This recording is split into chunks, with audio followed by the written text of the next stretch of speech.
What's going on, everybody? It's Chris from Profoto, and today we're going to be using gels, something you guys have been asking to see. So today we're going to do that. We have a cool little setup, and we're going to explain all of what, talk about some tips and tricks with using gels, things you need to pay attention to, and we're just going to have fun.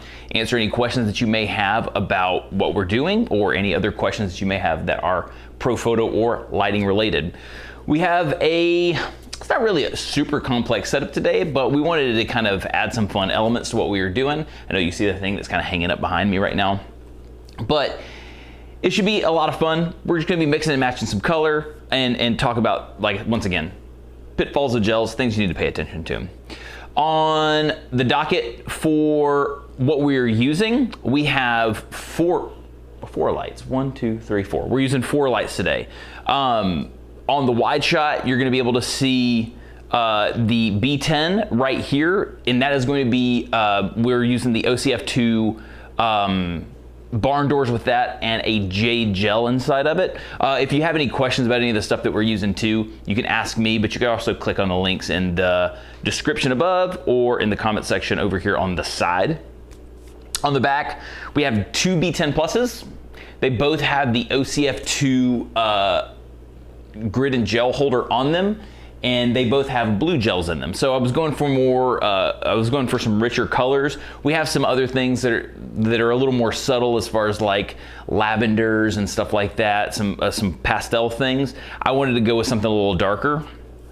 So we've got blue on the back, and then our main light that's actually going to be shooting through this Gobo right here is an A10.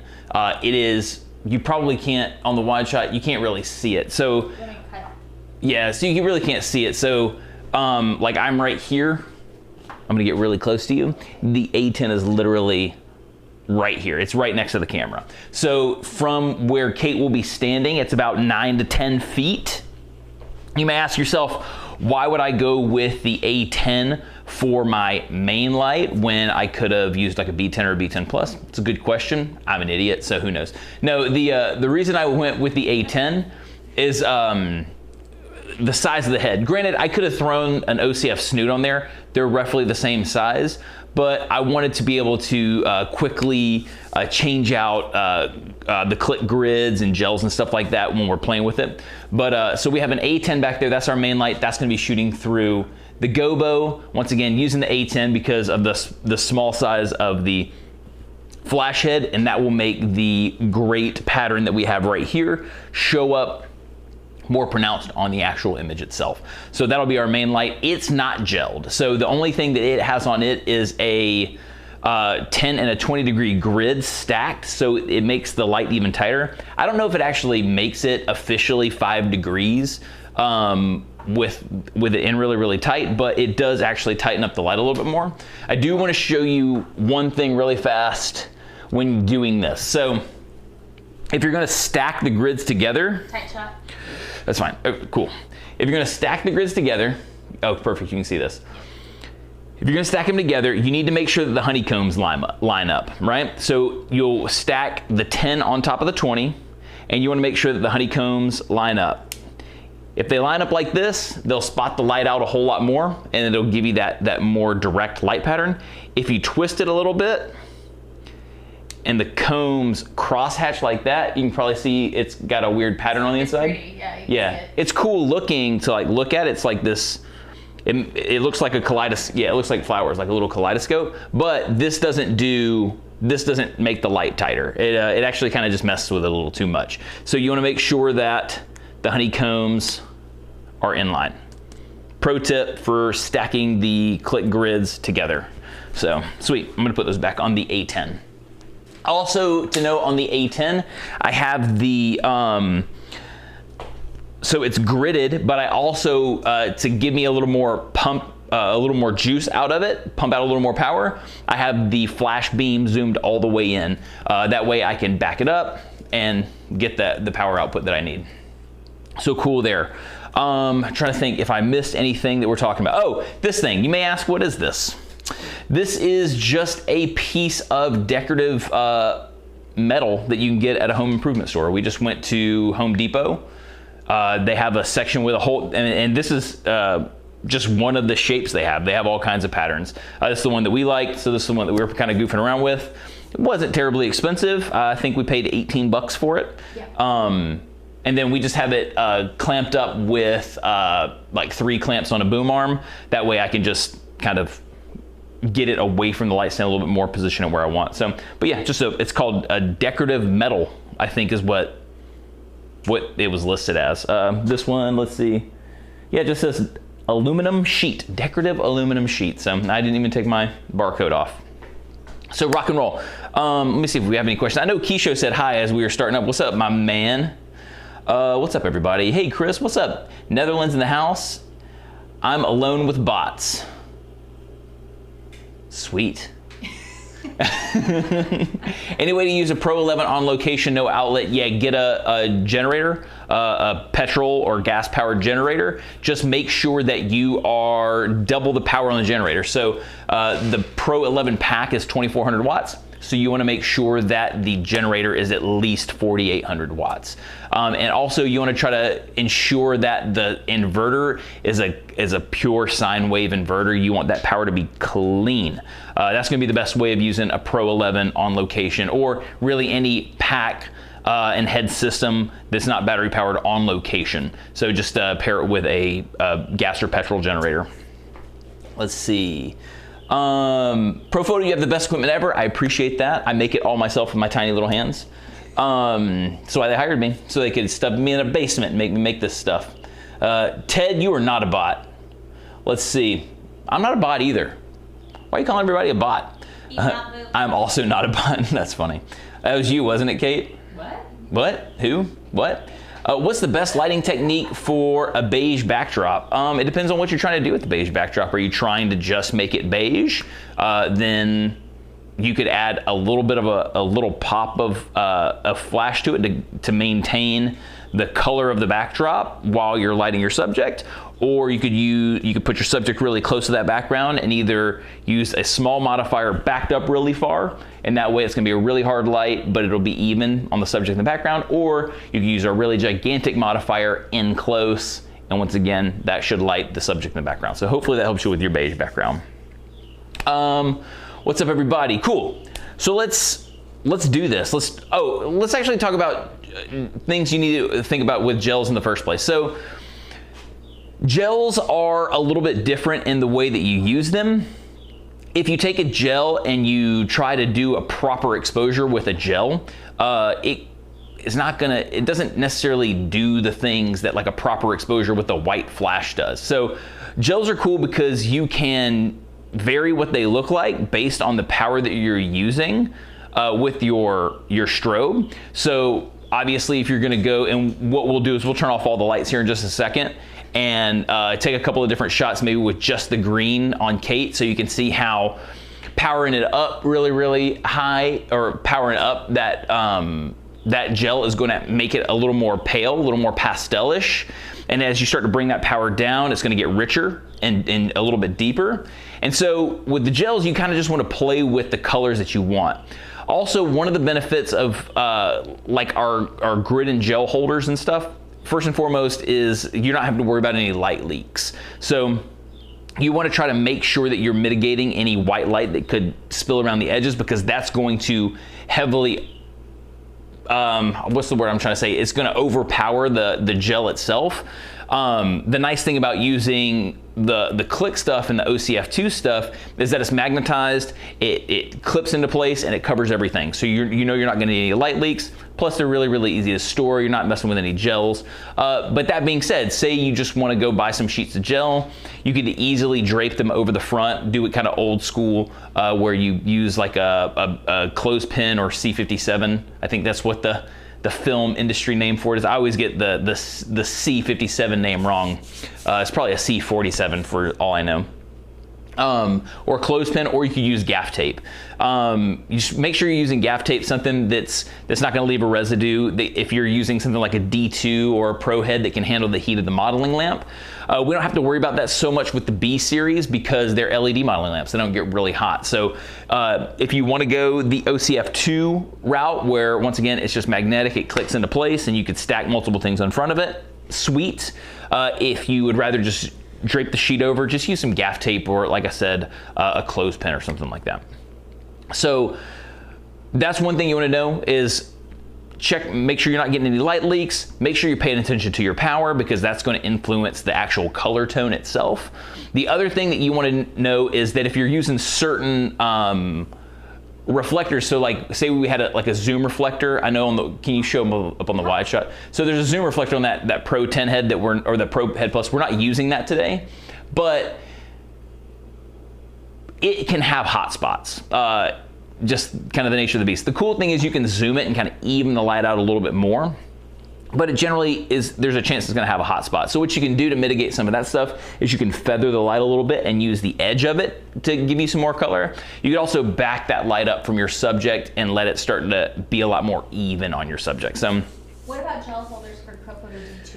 Yeah, so the gel holder that we have for the Profoto D2 is going to be combined with the Zoom 2 reflector. So it's this thing. So this is made, so the OCF2 stuff isn't made to handle, or it just can't handle the heat of the halogen modeling lamps. So Pro heads and the D2. So what you would want to use is a Zoom 2 reflector or a Zoom 1 reflector paired with the grid and filter holder. So you can see that you can take this little thing out right here. You can cut, well, that's going to make a lot of noise. You can cut custom sheets of gels or diffusion paper, and you can put into this thing, just kind of slide it into place. It's a nice little holder. I didn't think we'd actually wind up talking about this today, so I didn't put it in like the thing if you had any follow-up questions about stuff, but you can go to profoto.com and read up on the gel and filter holder. I got a little schmuckus on there, it's driving me nuts. But really, really great. Once again, you can cut your gels out. You can still put grids in behind it, or put your grids in right here, which is where you're gonna want them. I know that we've talked about this before in the past. We're gonna hammer this home, but you always, especially if you're using like a diffusion gel, the reason that this thing can also hold grids is you always want your grid to be the last thing that is changing the light, that's modifying the light. So like if you did the opposite and you put the grid inside of the zoom reflector and then put the diffusion panel here on the outside, it's not going to be gridded anymore, because the diffusion panel is going to take all that light from the grid and spread it back out again and shoot it out. So for the most part, you want to try to keep your grid as the last thing that the light's going through. Just a good thing to remember. But this is what you would use for the D2, grid and filter holder, if you're looking for a dedicated like tool that's made for holding gels and whatnot. Once again, you could go old school, keep it scrappy, and you could take some gaff tape and put a tape of gel over it. The other thing you want to make sure is that you're just using a heavier duty gel with your halogen modeling lamp stuff, something that can handle the heat that comes from a 300 to 500 watt modeling lamp. So that's what you'd use. Let me put that back up there. I have a tendency of leaving modifiers all over the place. You can ask Kate. It's a little bit annoying. And then the other thing to remember too is usually harder light is going to show the color better. That's not to say that you can't use soft light. It's the diffusion can just knock it down a little bit. But you can definitely use soft light. When we were originally testing the light, we had the green gel behind the scrim, kind of lighting it really, really big. And I wasn't getting the punch that I wanted out of it, so we just moved it to the front. So once again, you want to make sure you're containing those light leaks, because they can 100% overpower whatever color that you may be bringing into the scene. So cool. It says gaff tape. Gaff tape, 100%. Gaff tape all day long. Use gaff tape or clothespin. But yeah, gaff tape. Don't use duct tape or this junk right here. I just use this this is what we used to tape up the red the other day when we did the Pro 10 video. But that was just to hold paper. But that right there, the glue will get hot. It'll just fall off.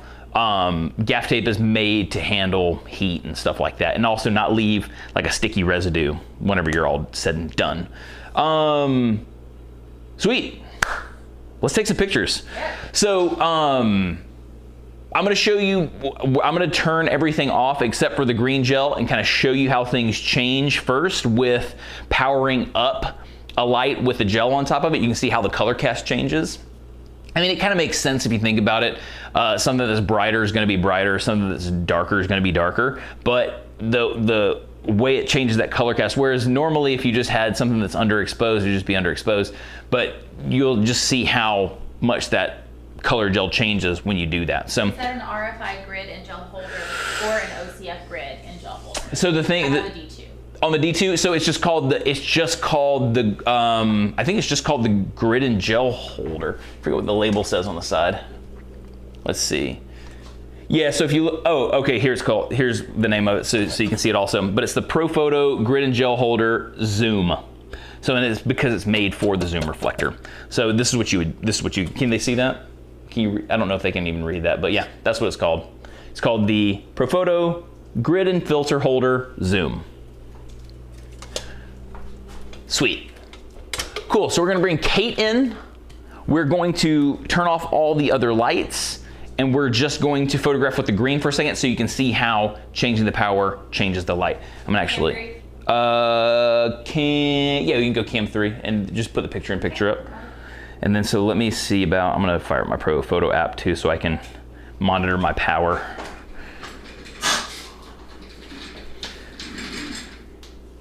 Let's see. Cool. Cool, so I'm at a power level of 7 with this. Let me turn everything off. Air remote on. Camera settings wise, I know that you can see them here on my screen. If you want to check that out right there. For the people who love to know what camera people use, I'm using a Fujifilm X-T3. Lens on the front is the 56mm 1.2, which in full frame world is an 85. So 56-1.2, I'm at f8, 2/50th of a second, ISO 160. Cool, let me turn on B. My B head is the green. So let me make sure I'm at a power level of, let's go ahead. Cool, I'm at a power level of 7 on this. This is kind of just a subtle fill, so it's probably not gonna be super bright, but here we go. 3, 2, 1. Okay, cool. So there it is, just as my fill light. You can see the jade looks really, really nice. Let's say I power this bad boy up. Let's go up 2 stops. Let's go to a power level of 9. We'll see how much this changes. So look back over that shoulder, Kate. 3, 2, 1. So you can see it's starting to change a lot. These are actually really pretty jade. The cool thing too about using, I know we were talking about hotspots and stuff with things like zoom reflectors. The dope thing about using the B10s or B1s or stuff like that is the diffusion glass that's over the front of it, so it's going to mitigate a lot of the hot spots, which is kind of cool. So it really, really helps with the gels, which is kind of cool. And so let's power that all the way up to 10, see what happens. There we go. 3, 2, 1. So you can see it's starting to change the color a whole lot. And then, you know, we could power it down now. I really like having the app right here so I can just kind of dial in exactly what I want. It's so fast. Like you just flip your finger and it's done. 3, 2, 1. Oh, that's totally underexposed and you can't see anything. That's perfect. That's the way I like my photos. Unseeable. So cool. So just so you can kind of see, obviously, once again, the picture is going to get brighter with the change in exposure, but you can also see how that affects the color. And that's kind of the real thing there. So yeah, so I'm going to set this back to where I know it's supposed to be, and we'll do that. So let's get out of this bad boy. Perfect. Sweet. So we're going to bring everything back online now so you can see what's going on. The rule, we're not going to talk much about gobos because we're going to talk about them more in depth later, but just so you kind of understand why things are positioned the way they're positioned, you want to try to keep the thing that's making the pattern as close as you can to the subject. That way, oh yeah, you want to try to keep, I have my face over my face, there we go. And try to keep the thing that's making the pattern as close to your subject as possible. And then you want to try to get the light that is casting that pattern either as small as possible, and you can use that by using modifiers that make things smaller, or you can back it up. I did both. So I used a smaller flash head, zoomed in, extra grids, backed it up 10 feet. So I kind of took all of that stuff. That way the quality of light's really, really hard. That way it doesn't fill in the shadows and smooth them out. It'll give me a harder edge. And then because this is closer to Kate, the shadows are gonna be way more pronounced, and that's gonna give us that pattern. So we'll dive deeper into Gobos some other time. Today we're doing gels. But this is just to the reason we're going the Gobo route, just because it's kind of fun. But what's neat is gels have this really cool way of filling in your shadows with that color. So whereas this is going to be the main light, and I wanted to broadcast the main light on her, what's fun is that the blue that'll come from this side when she has her head kind of pivoted back, the shadows will start to fill in blue, and then the fill light from this side with the green, those shadows will start to fill in green and start to blend together, which is kind of fun. And then you'll just have the main light from the A10 come in this direction. So let's do it. Let's take a photo. And then once again, you could vary the background. Like if you wanted the blue to be a little richer and not as blown out, you could do that. If you wanted it to be a little lighter or brighter, you could power up and do the same thing. So I think we don't have everything back on.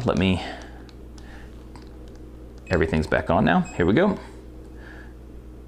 3, 2, 1.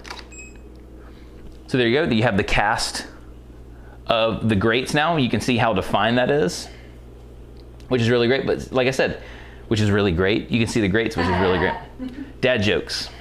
All the time, dad jokes. But once again, you can see here that all of that stuff is starting to fill in with green, which is really, really fun.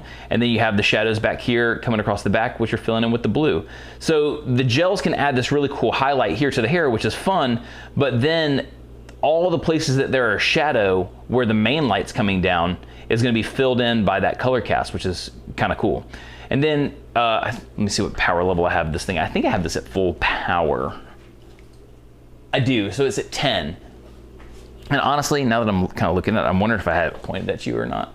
I think it's off a little bit. Could you stand right there? Kind of look through the grate and tell me if it looks like it's pointed at you.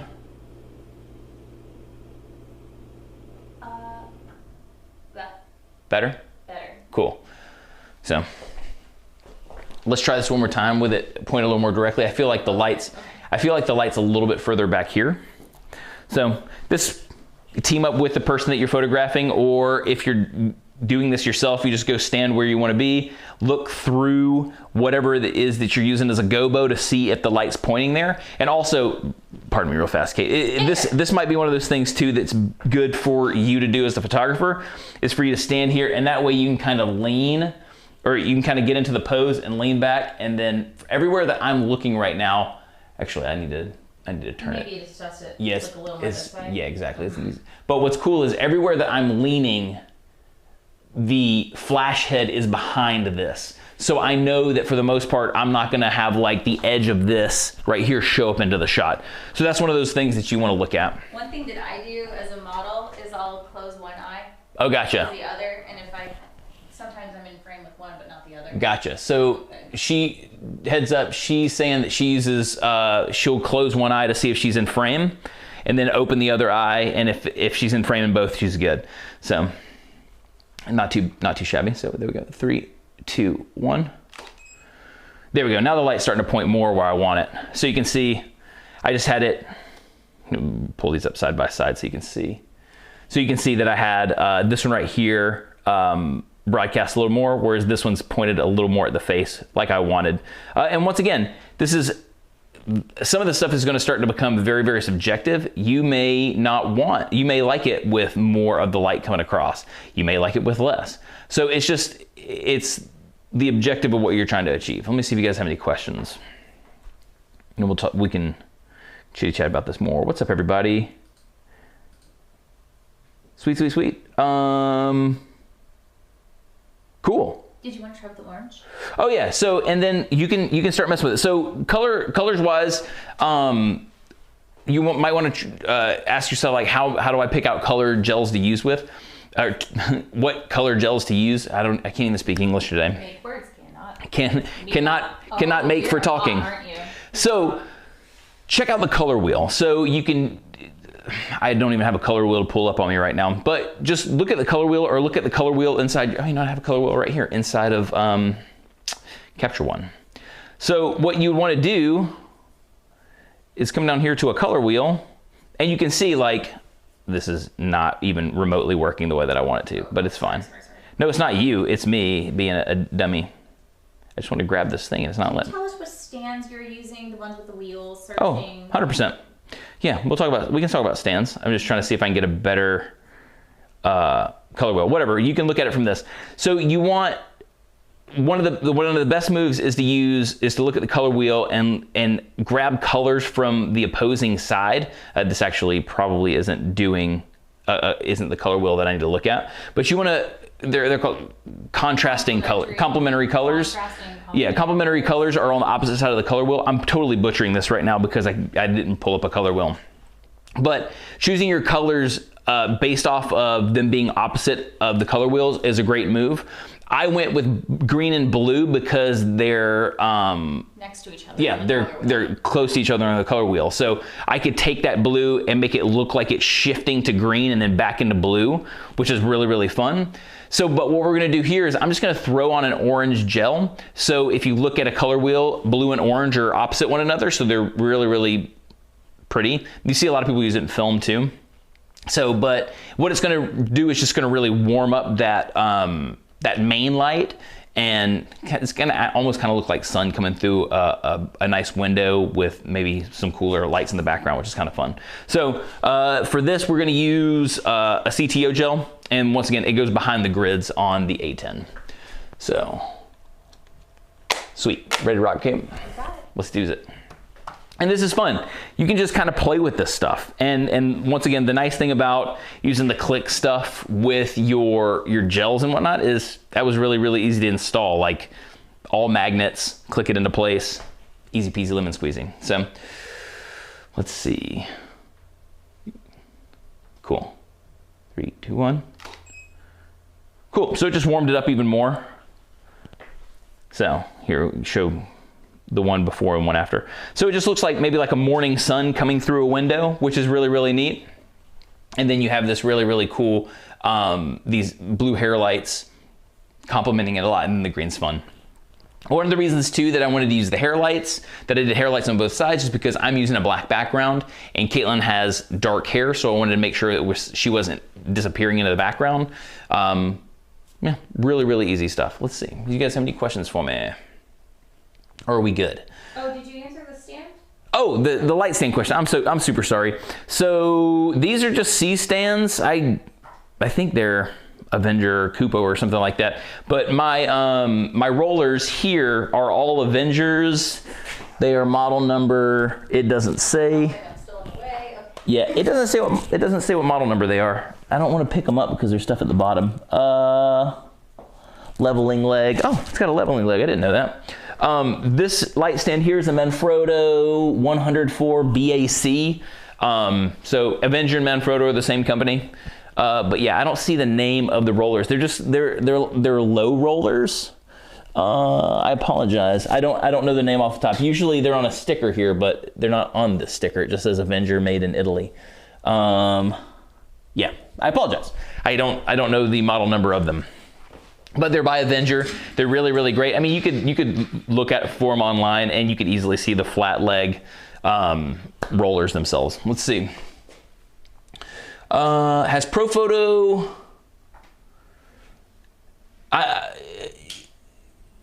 Gyro? Yeah, Gyro. I'm really, really gonna butcher your name, but could you rephrase the thing about the white light of all the flashes? Because I'm not really sure what you're asking. So cool.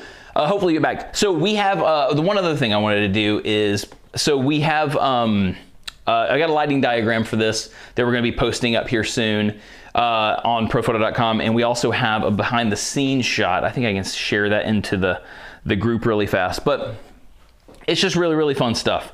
Did he rephrase that question? Nothing yet? Yeah. Cool. So, but yeah, you just kind of play with it. Once again, use the color wheel to decide what colors you want to go with as far as, you know, complementing one another. I played around with red in the beginning just because red's kind of fun, but the color opposite of red is green, and it starts giving off Christmas vibes, and it wasn't necessarily going for Christmas vibes today, so I decided not to dash through the snow. So we changed the colors up a little bit. So just make sure you're kind of paying attention to that too, because the color can help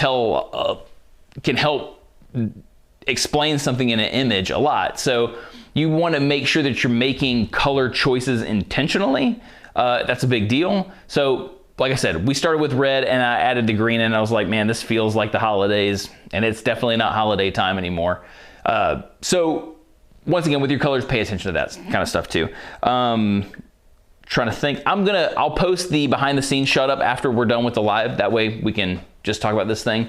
I don't believe that he has rephrased his question. If he's talking about like the white light of a Profoto flash, we try to keep them all in the same color temperature range.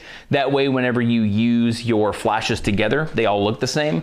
A lot of people think that Profoto light is 5600. It is not 5600. It's a little bit above that. I want to say it lives right at the 600 or 6000 threshold, somewhere in that 6000 range. It's one of the things that make Profoto light so pretty. But yeah, so it's all white light. It's just a little bit higher up than 5600. It's one of the things that make Profoto really, really cool. So this was really fun.